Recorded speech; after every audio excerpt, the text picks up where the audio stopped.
سلام عزیزای دلم، به دومین کلید از 100 کلید ثروتمند شدن که قرار 100 تا کلیدش رو با هم دیگه بخونیم از روی کتاب و با هم تحلیلش بکنیم. خیلی خوش اومدین. امروز قرار دومین کلید یعنی کلید بخشش رو با هم دیگه بخونیم و با هم تحلیلش بکنیم.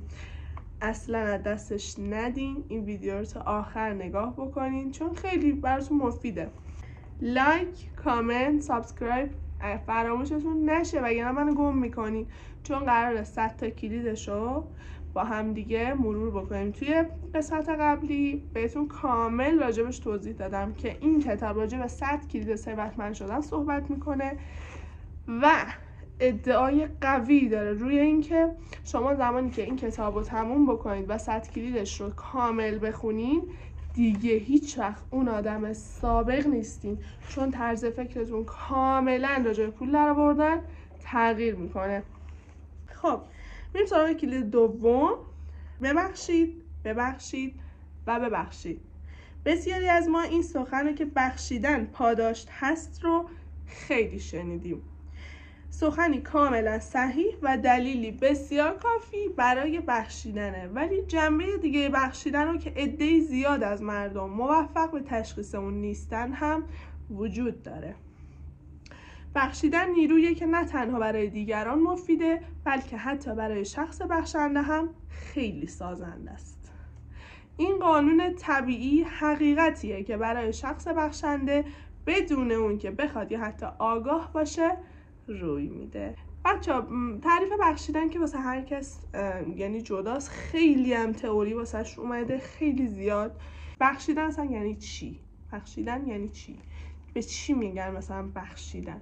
ببین مثل این میمونه که شما اون بخشیدن گناه بقیه نیست، این منظورش حالا اینم هست، البته اینم هست، اما منظور از بخشش اینه که شما بتونید چیزی رو به کسی ببخشید بدون منت، بدون انتظار از اینکه بعداً برام جبران کنی یا دارم فلان کارو برات میکنم بعداً بعد برای من جبران کنی.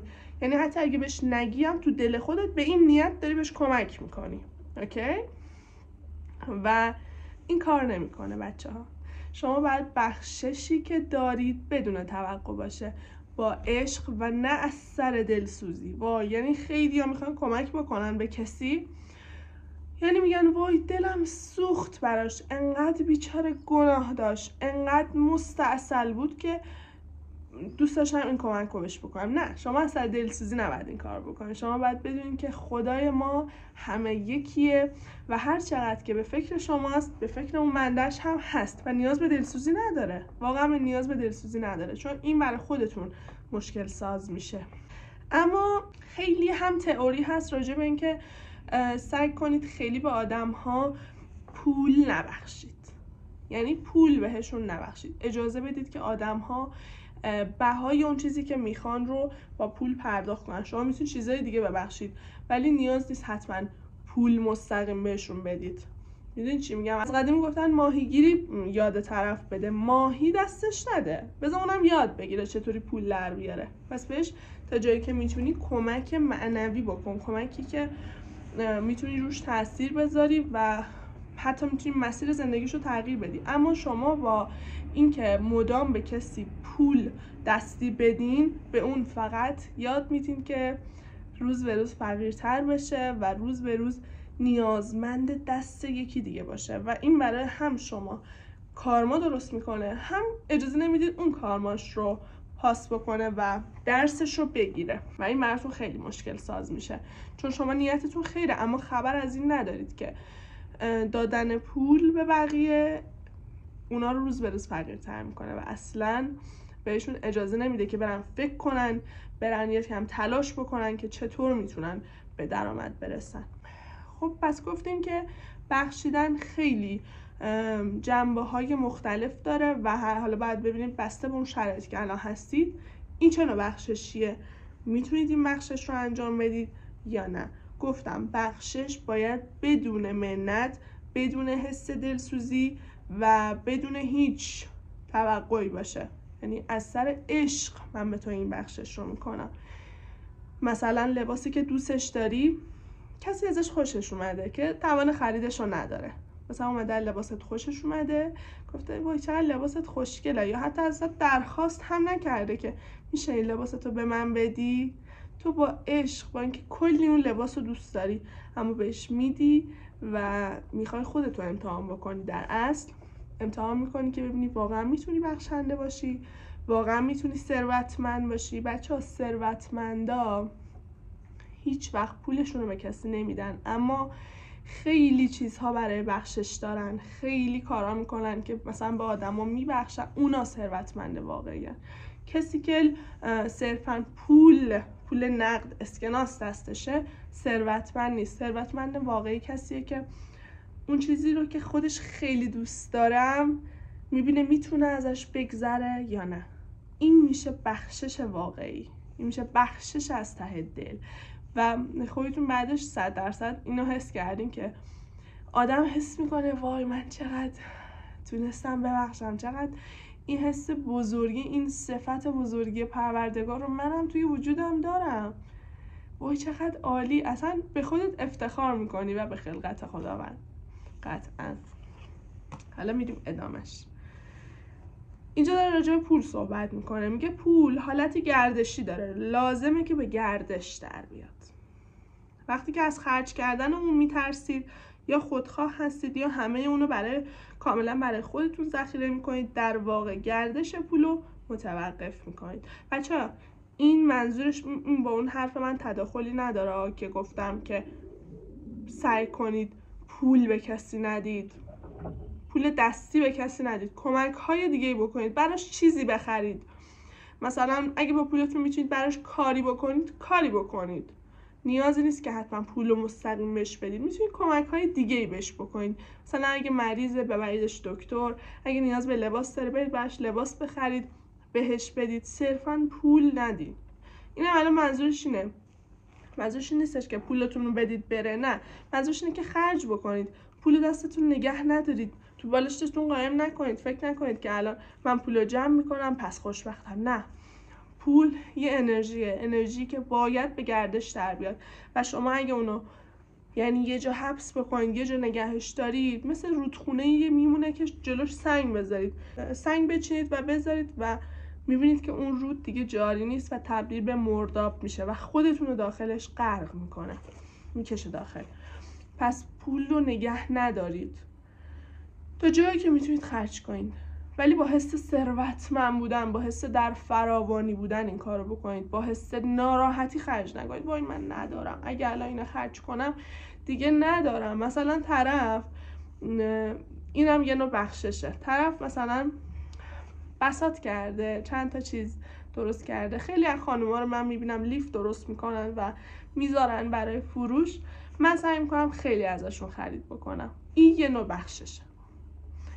بخششه. شما پولو الکی به اون نمیدید، در ازاش چیزی رو ازش میگیرید و بابتش پول بهش پرداخت میکنید، در حالی که شاید اصلا نیازی به اون لیف یا اون اسکاچ دیدید خیلی هستن، اصلا نیازی هم به اون ندارید، ولی دوست دارید اینطوری که بخششی بهش بکنید. بخشش نه از سر دلسوزی، بخشش از سر عشق، از سر انسانیت، از سر مهربانی. همین. وقتی که کلا پولو کاملا برای خودتون ذخیره میکنید، در واقع گردش پولو متوقف میکنید، راه لوله رو مسدود میکنید، جریان گردش پولو هم به سمت خودتون مشکل میکنید. موفقیت های شما ربطی به عدم بخشندگی نداره. راه برقرار کردن مجدد این گردش آغاز بخشندگیه. مثلا ربطی نداره که شما کلی موفقین و میگین نه من تا حالا که به کسی کمک نکردم بس همیشه هم موفقم. نه، این به یعنی در طول یه تایمی که میبره شما میبینید که اون رودخونه بسته میشه، دیگه جاری نیست و تبدیل به مرداب میشه. اینو همیشه تو ذهنتون نگه دارید. راه برقرار کردن مجدد این گردش آغاز بخشندگیه. سخاوتمند باشید، به دیگران خوب ببخشید، به پیش خدمت اون دلار اضافه رو پرداخت کنید، انعام بدید، خیریه‌های متعدد رو حمایت کنید، به دیگران کمک برسونید. ببینید چه اتفاقی میفته واسهتون، همه چیز ناگهان از همه جا براتون سبز میشه. یعنی بی‌نظیر این حس، بی‌نظیره. همین پویایی چنانچه بخواید زندگیتون رو سرشار از عشق یا هر چیز ارزشمند دیگه هم کنید صادقه. بخشندگی و دریافت کردن دو روی یک سکه است. اگه عشق یا خوشی یا احترام یا موفقیت یا هر چیز دیگه ای رو بیشتر میخواید، طرز دریافت اون ساده است. اونو ببخشید. درباره چیزی نگران نباشید. جهان میدونه داره چی کار میکنه. هر چیزی رو که میبخشید با بهره به شما باز میگردد. بی‌نظیره. این کلید بی‌نظیر بود. من کلی خودم کیف کردم با اینکه 100 باره خونده بودمش، اما واقعا برای بار 1000م کیف کردم باهاش. بچه‌ها من اینجا آخرش به این نکته قشنگ اشاره کرد. همیشه منظور از بخشش پول نیست، مادی نیست، یه وقتایی معنویه. یه وقتایی شما با کمک کردن به کسی، کمک مثلا میتونید مثلا به یکی یاری بدید، مثلا تو کار خونهش بهش کمک بکنید. هر کسی میتونه باشه، مادرتون، مادر بزرگتون، مادر شوهرتون، یه خانم پیری که نمیتونه پس خودش برمیاد، شما یه ساعت میرید پیشش بهش کمک میکنید. دست یه آقای پیری رو میگیرید از خیابون ردش میکنید. اینا همه چیزایی بود که بچگی به ما میگفتن مثلا کمک کنید از خیابون رد شن. اینا همه توی زندگی خودتونم پیش میاد. خودخواه نباشیم. یه وقتای آدما برای کوچیک‌ترین کمکی هم که میخوان به شما بکنن بابتش ازتون پول اضافه میخوان. این کمک نیست. این کمک نمیشه. خیلی وقتا شده من سوار تاکسی شدم و چون همیشه 2 بچه‌ام با هم مثلا با منن و کلی وسیله دارن، بچه‌های کوچیکی هستن و نمیتونن خودشون 100% پیاده و سوار بشن و من همیشه این مشغله رو دارم. خیلی وقت‌ها شده که راننده‌های تاکسی به من کمک کردن و یا حتی منو داخل مجتمعمون بردن و دم در بلوکمون دقیقاً پیاده‌ام می‌کردن و بدون اینکه یه ریال از من اضافه بگیرن. اینا خیلی قشنگه، خیلی به چشم میاد. من واقعا دوست دارم آدمایی که به هر طریقی به همدیگه کمک میکنن. میگم کمک بی توقع، کمکی که از سر دلت میاد، نه برای اینکه تایید بگیری از کسی، نه برای اینکه کسی بگه وای چقدر آدم خوبیه. اینا کمک نیست. اینا نیتاش فرق میکنه. نیت بخشیدن از سخاوتمندی شما میاد، از مهربونی شما میاد. اما اگه بخوای به نیت‌های دیگه‌ای پیش بری، دیگه اون کمک نمیشه. اون دیگه تایید گرفتن توئه. تو میخوای تایید بگیری از بقیه که مثلا بقیه بگن وای خیلی آدم خوبیه، به همه کمک میکنه. دیدی یه سری‌ها میرن از قصد جلوی بقیه یه کارایی میکنن که طرف بگه که وای این چقدر آدم خوبیه، چقدر داره کمک میکنه، وای دیدی اصلا یه ثانیه هم نشست. به نظر من اصلا این فایده‌ای نداره و خودمون رو گول میزنیم اینطوری. اما واقعا درس بزرگیه بخشیدن، درس قشنگیه و کاش هممون تمرینش بکنیم، یادش بگیریم و انجامش بدیم و بعد نتیجهش رو و نتایجش رو، البته نتیجه که خیلی کوچیکه، نتایجش رو توی زندگیامون ببینیم. دوستتون دارم. تا کلید 3 بعدی شما رو به خدای بزرگ میسپارم. بدرخشید. خداحافظ.